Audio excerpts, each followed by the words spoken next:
thank you for participating in the Humane Summit, a virtual speaker series brought to you by the Humane Education Coalition. This session is sponsored by the Griffin Press and the Humane Society of the United States. We are grateful for your attendance today for Abby Power's speaker session, Why We Choose Not to Ride Elephants, Go to Zoos, or Swim with Dolphins. Abby is an advocate for compassionate change. She is certified in plant-based nutrition and is currently pursuing a Master of Arts in Humane Education at Valparaiso University.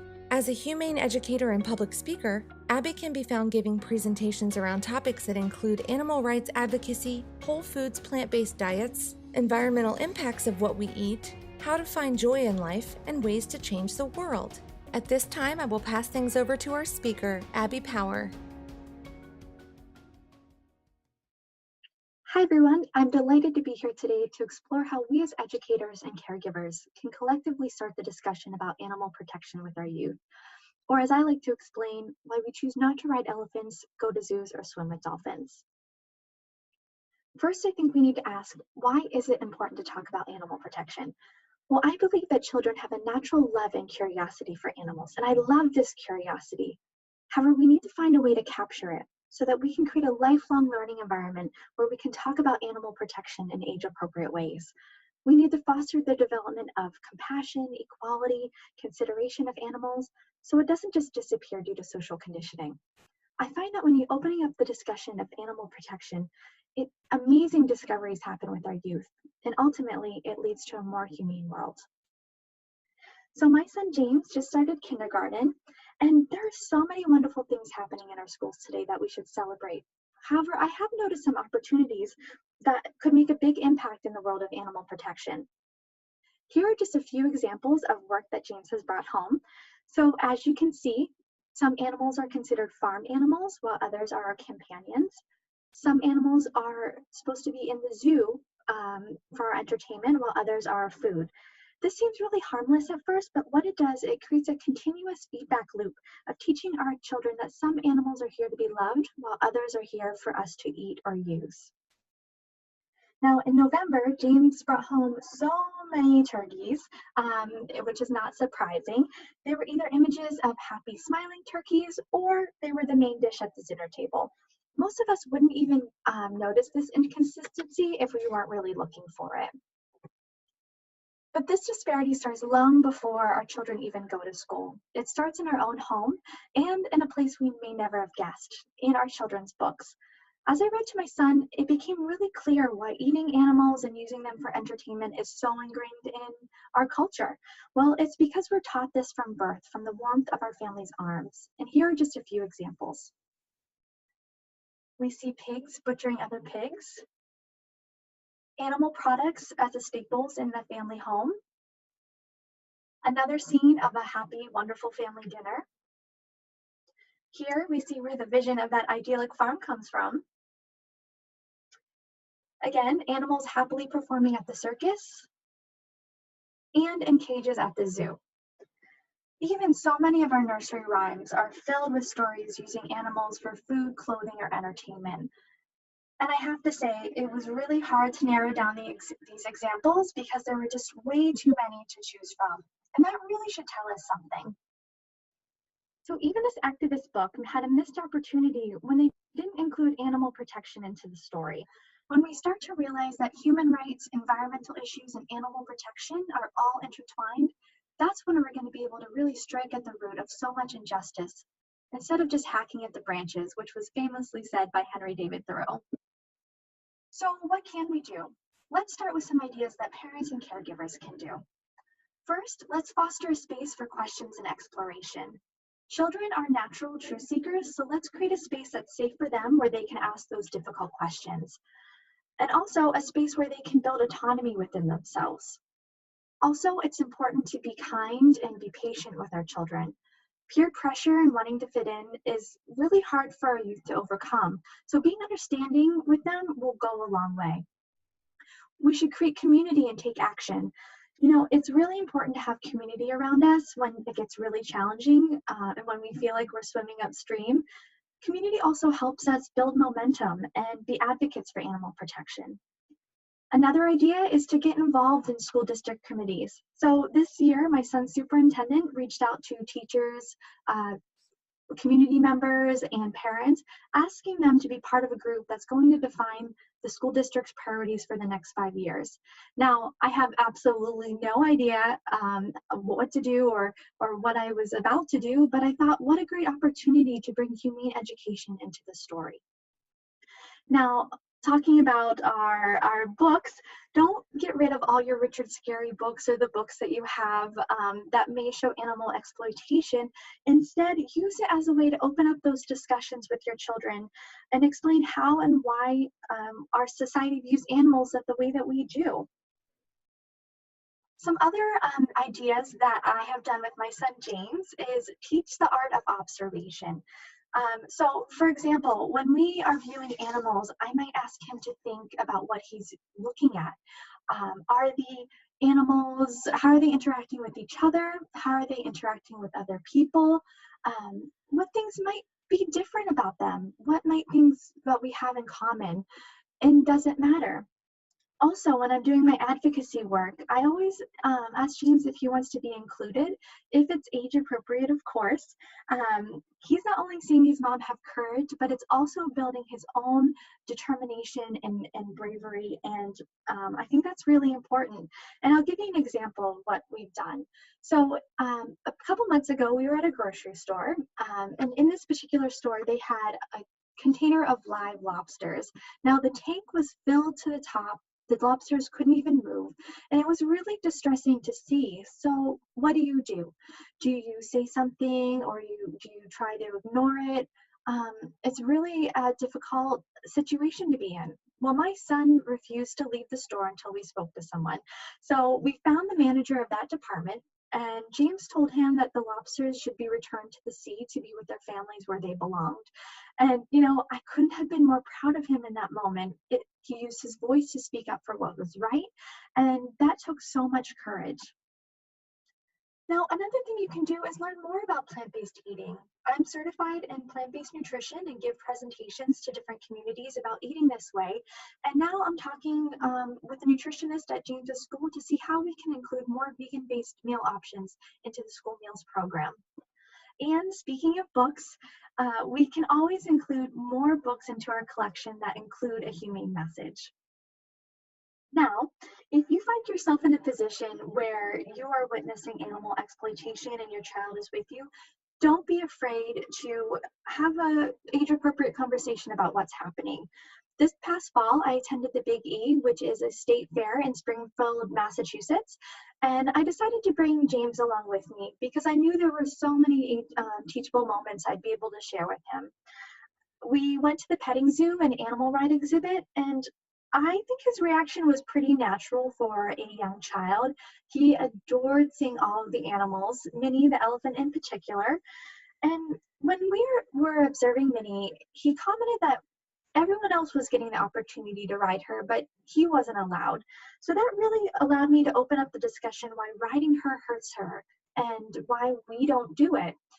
And then I started asking him questions like, how he thought Minnie was feeling. Did she look happy? Did she look scared? He replied that she looked sad. So we watched her for a while, and he could see how tired she looked. And again, I asked other probing questions like, where do you think her mommy is? Do you think she misses her family? Minnie's from Thailand. I wonder what she's doing at this fair.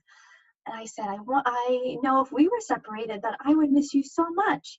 I wonder why we do this to animals.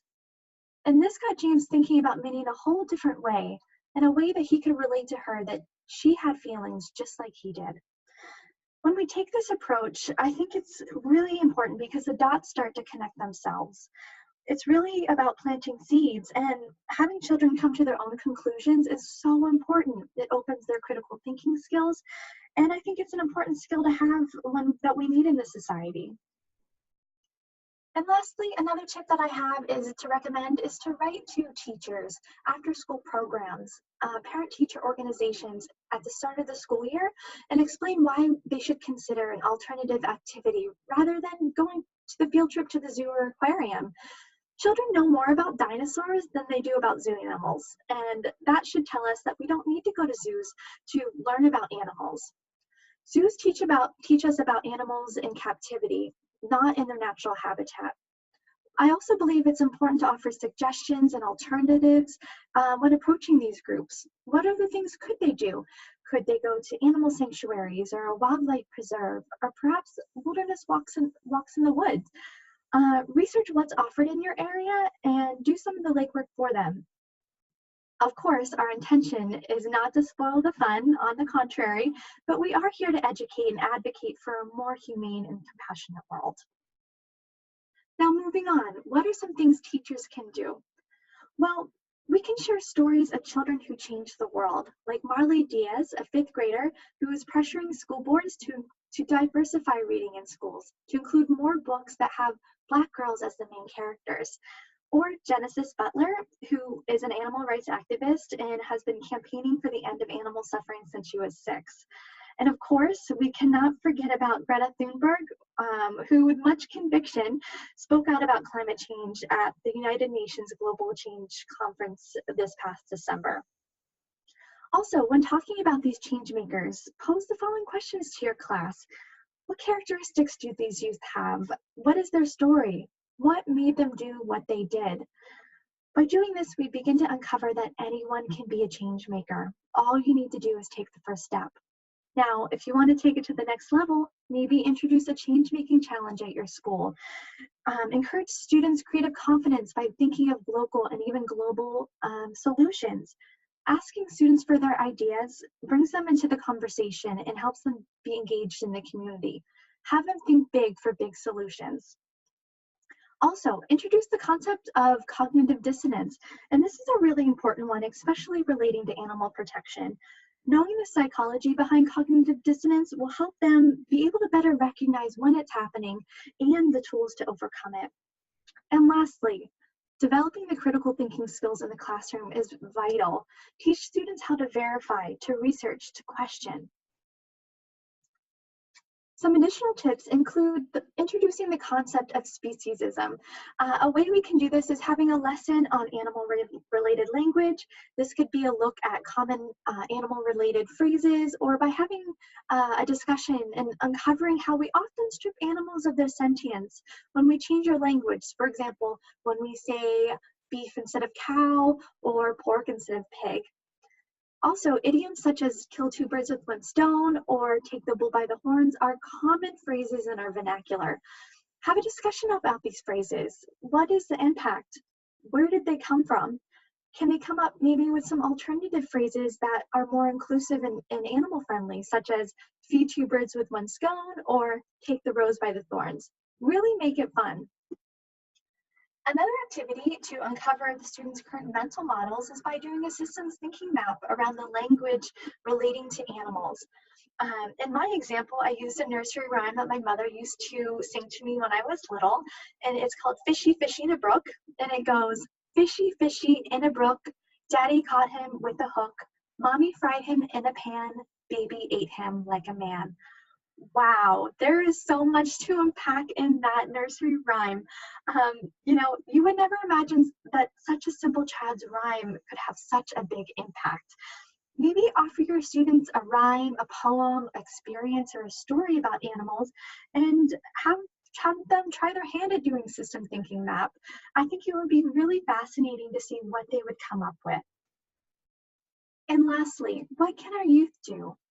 Well, I think you can create a wildlife habitat at your own home, maybe encourage your school to do the same. Volunteer at animal sanctuaries and wildlife refuges.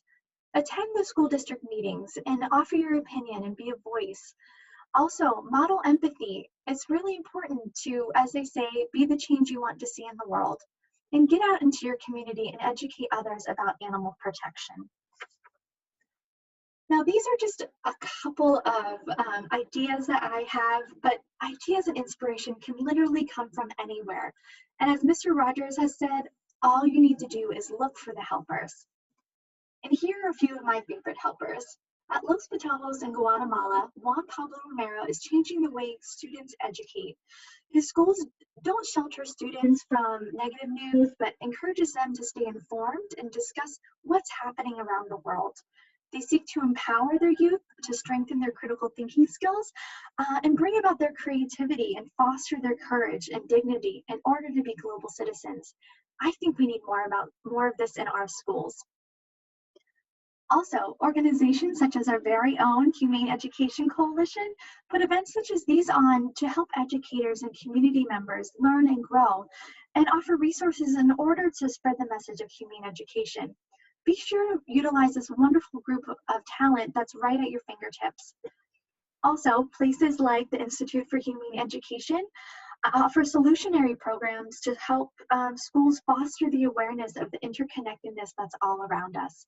They also offer advanced degrees such as in humane education, which I'm proud to say I'm currently pursuing. And there are many, many more organizations and resources out there that can be your helper. All you need to do is look around. I'll close with a few final thoughts. A great amount of change happens between generations. That's why I believe we need to focus with our youth. What an amazing opportunity that we have that we can't let pass us by. We can grow the seeds of kindness, courage, resiliency, awareness, self-confidence every single day. If we bring humane education to our children and students, I know that they will shine. They will break through their own barriers and dream as big as they can, and they will be prepared to come up with the solutions that our world needs. Also, let's build our community. Let's write books about how animals should be treated. Let's encourage our children to stand up for themselves and for the animals in order to be a voice for change. And lastly, let's be sure that every action that we take is filled with kindness and compassion so that it can spread like beautiful wildflowers and open hearts and minds to humane education. We are all here to make a difference. So let's use whatever talent we have to collaborate and make a massive impact together. I just want to thank you so much for listening to my presentation. I'm here to answer any questions that you have. And if you want to reach out, you can find me on my website at www.abbypower.com. Thanks so much. This concludes our speaker session. Thank you so much for joining us. You can learn more here or by clicking the resource links in the summit. We hope you've enjoyed this speaker session and that you'll join us for another one soon. Please consider making a donation to the Humane Education Coalition to help us continue providing programs and events like the Humane Summit. We rely on your support to help create a more compassionate, just, and sustainable future through education. Visit hecoalition.org/give to contribute today. Thanks again.